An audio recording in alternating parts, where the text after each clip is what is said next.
well, and it's brilliant to be here, Maura. Thank you so much for the opportunity to sort of have a bit of a chat and help talk about the WOWS. It's really exciting times ahead, so brilliant. Yeah, it really is exciting times ahead.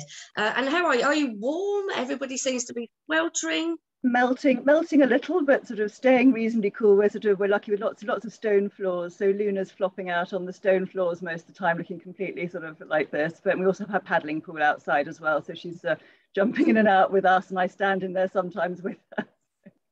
All good. Your bare feet just to cool off. Bare feet, exactly. I thought that's what you were going to say then. I've got a paddling pool, I'm just about to go and sit in it. I thought that. Brilliant. Anyway, thank you so much for agreeing to do this interview, and it's an absolute pleasure to chat with you, and you've got an amazing story. So could you just tell everybody that's listening a little bit about you, about your personal life, about your business, and just your journey? Sure, absolutely. Well, basically, I'm Claire, and I'm the creator of Doggy Smiles. I live down in Hazelmere, which is in Surrey, with my human family, which is my husband, son, and also our furry family. So that's Luna, our rather bonkers 8-month-old working Cocker Spaniel, which some of you would have seen in the videos that I've done, and also our slightly aging guinea pig called Pudsey, who's very long-suffering. But basically, sort of my business background is advertising. I've been doing that for, gosh, what, 25 years or so. That's been business to business in the travel retail sector, so duty-free market, dealing with sort of premium and luxury branded goods, which has been an amazing ride. But sadly, I stepped out sort of suddenly and under sad circumstances in July 2019, when my stepmother was diagnosed with stage 4 pancreatic cancer. And my dad was trying to cope with obviously very sort of sad and awful news, and also a house move and a building project on their new house. And I felt as an only one, I just couldn't let it happen. So I just needed to go and go quickly. So I found myself having done all of that and having sort of got him back on his feet. So I was a bit of a crossroads, really, but a crossroads in life, crossroads career-wise as well. I didn't really want to go back to the full-time corporate gig. It was, you know, quite wearing in its way, and I had other sort of priorities of family and just trying to rethink things. And I did your incredible challenge last summer. It came across my Facebook feed. I'm a real strong believer in fate and chance. And I thought, well, I've got absolutely nothing to do. So I sat here for 4 days and I beavered away on some ideas and really had the belief and inspiration that I could do something for myself. So with my great passion for dogs, I grew up with an amazing Labrador called Katie, who was really my soulmate and my furry soulmate. I used to dress her up and generally sort of, you know, just love her to pieces. And I thought, well, actually, I think there's a bit of a niche here in terms of the doggy accessories market. I mean, a lot of people accessorize their dogs, but I felt there was just something that hadn't been sort of done well, and that was sort of this niche for eco-friendly doggy fashion.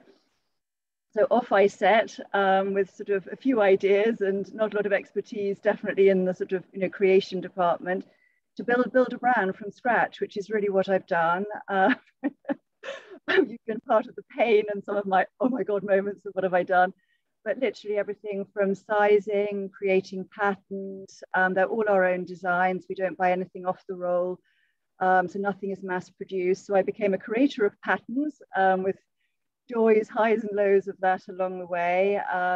Sorted out sizing, started building a Facebook page, which launched last November, which was really good, and starting on Instagram as well. So it already kind of came together, this whole idea of eco-friendly. So it's 100% organic cotton we use. I really wanted to have a brand that had a meaning, had a purpose, and that's sort of the giving back element.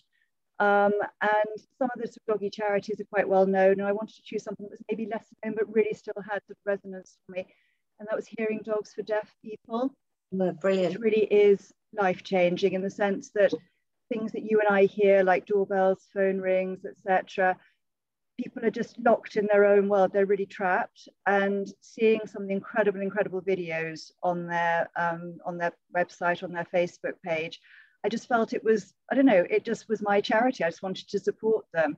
So 10% of our sales go to Hearing Dogs for Deaf People, and I have a lovely relationship with the marketing lady there called Rachel, and she and I chat, and she shares sort of promotional literature, etc. So I really feel I'm sort of part of a cause, and not just making eco-friendly dog bandanas and bow ties for, you know, just for kicks.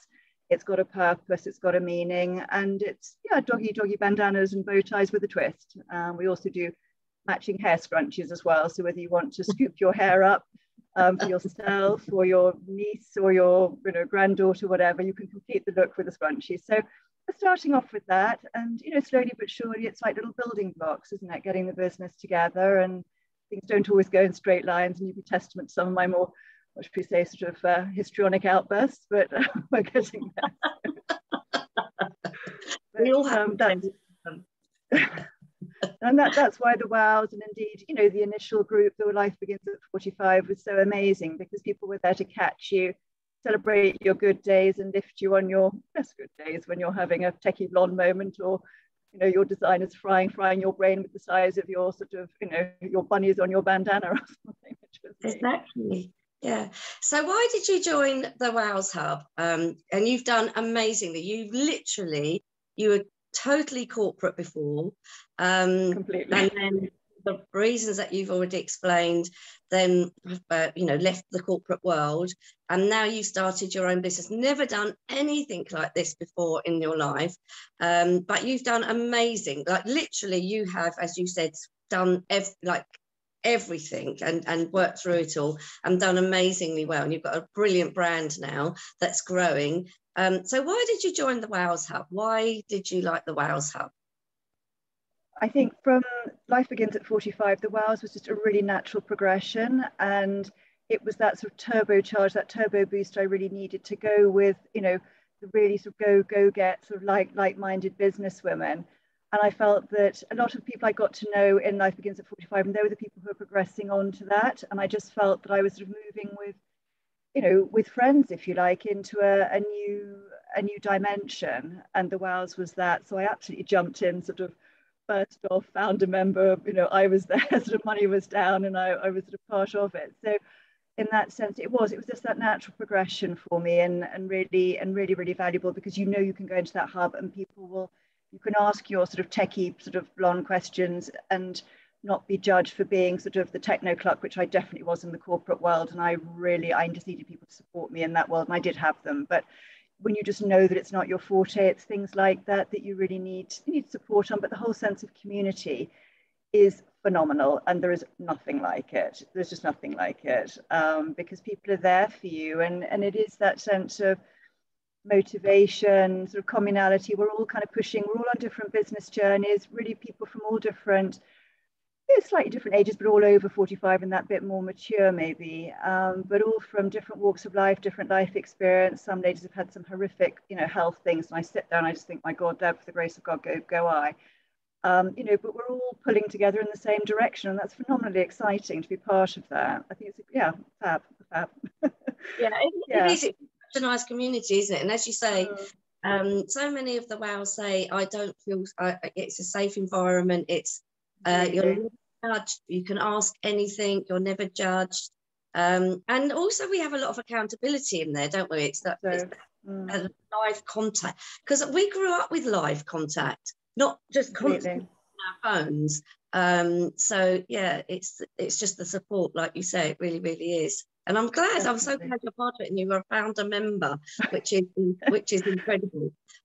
So what is your plans for the future? What are your next plans? Because I just love your journey, and people just don't understand from this real. I remember the first time we spoke, Claire, and you just said, I've got this idea, and it was just an idea, wasn't it? Oh, completely. I mean, it was on the back of doing the challenge and needing an idea. And I just sort of thought, what am I really passionate about? What do I enjoy?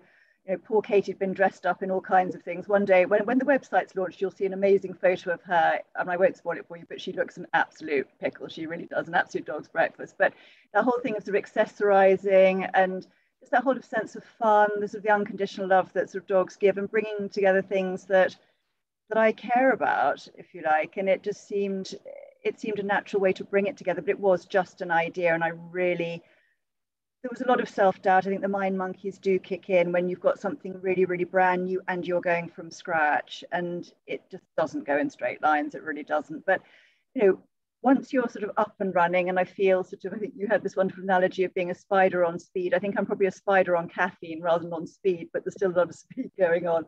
But it's kind of, it's a little bit more manageable, but there are certain things that absolutely need to come over the line this summer and quickly now, the website being that one, to really sort of gain some traction and do some craft fairs. I've been a bit unlucky. The lovely school fate didn't happen for me due to COVID, and they're highly dog friendly. They had a dog show. It was all lined up. Luna was going to be in the dog show. I was going to take a stand, the whole works.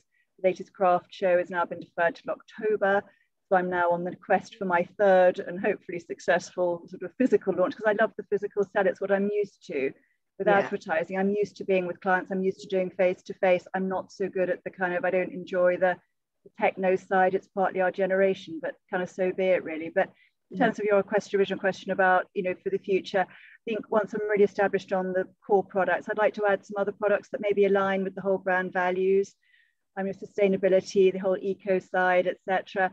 And also I see it as a platform for ebooks as well, which I think would be amazing in terms of doggy welfare.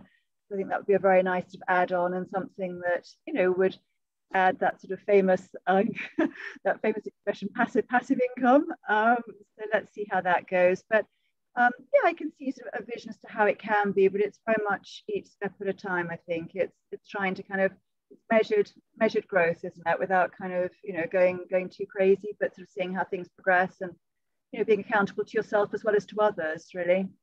Yeah, brilliant. I'm so excited. I'm so excited that you're thinking of adding extra income streams in. I'm all about that. I'm all about that.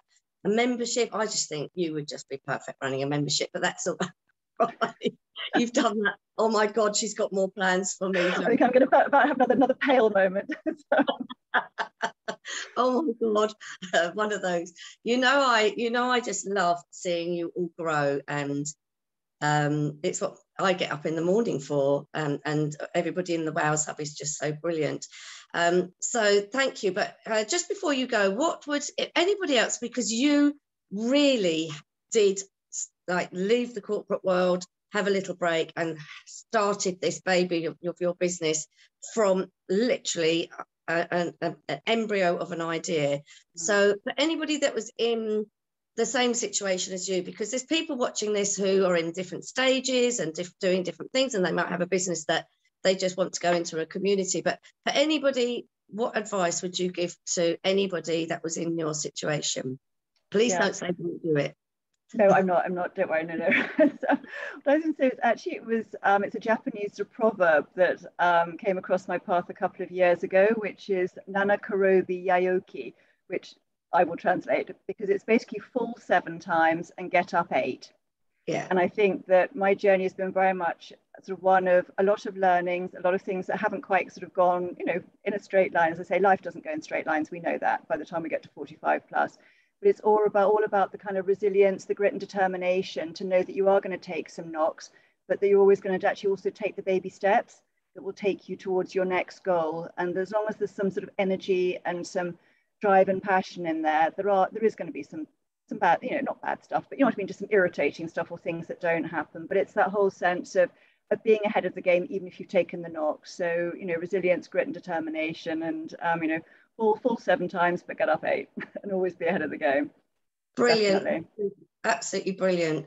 And I love that. So I love that phrase. I love that saying too. I really do. It's something I always forget the numbers though. I say fall 10 times and get up 11. as long as the end number's bigger than the previous one, then you've got it right. I always say it wrong, but but yes, I love that too. So thank you. That's really good advice to anybody. And it really is helpful to be in a community, because that's Absolutely. When you were in the corporate world, what people forget is they leave a job for whatever reason, and people leave jobs for lots of reasons. But whatever reason that you've left, that you also leave that community of the office behind. That's really tough. Yeah. Especially if you've had a lovely community. And we had, our sales team was basically, our editorial and advertising team was five sort of, pretty competent in our way, sort of sales team and editorial who supported each other. And, we're friends now. I saw them all last Friday. It's lovely, and we're still in touch. But it is that sense of of being able to share, but in a safe space. And I really, really missed that for the first year. And I think that the WOWS more than delivers it in spade loads. And I just really recommend anybody who's serious about pushing their business forward to come and be part of it. You know, we've all got different things to offer, but it's that sort of whole sense of community and being together and supporting each other, celebrating the wins, cheerleading. You're our most fabulous champion and cheerleader, and you're there for us, and you're very real. And I think, you know, we can be real and natural with you because that's what you are with us, and therefore it's no facade. It just kind of, it is what you say on the tin, and we can equally well be ourselves, and that's really important, I think. There's a lot of stuff that maybe can be a little bit sort of flaky in this world at the moment. So yeah, important. Fantastic. Thank you very, very much. Oh, you're most welcome. Thank you. Thank you for those lovely words. Well, I will let you get on with your day. Thank you so much, Claire. It's been a pleasure. And I'm sure you're going to inspire lots and lots of women who have that little idea, have that, and they're teetering and saying, can I do it? And so many women think they're too old. And can I learn new stuff? Can I do the tech? And you are an inspiration to anybody that's feeling they can't, because you are in that spot. You openly say, I can't do tech, but you're doing it. But the thing is, you're an inspiration because you're showing people that you can do it. So that's brilliant. So thank you very, very much. Oh, no, most welcome. It's been lovely to chat as always. Thanks so much. Take care. Thank you. Take care. Speak soon, Claire. Bye. Bye.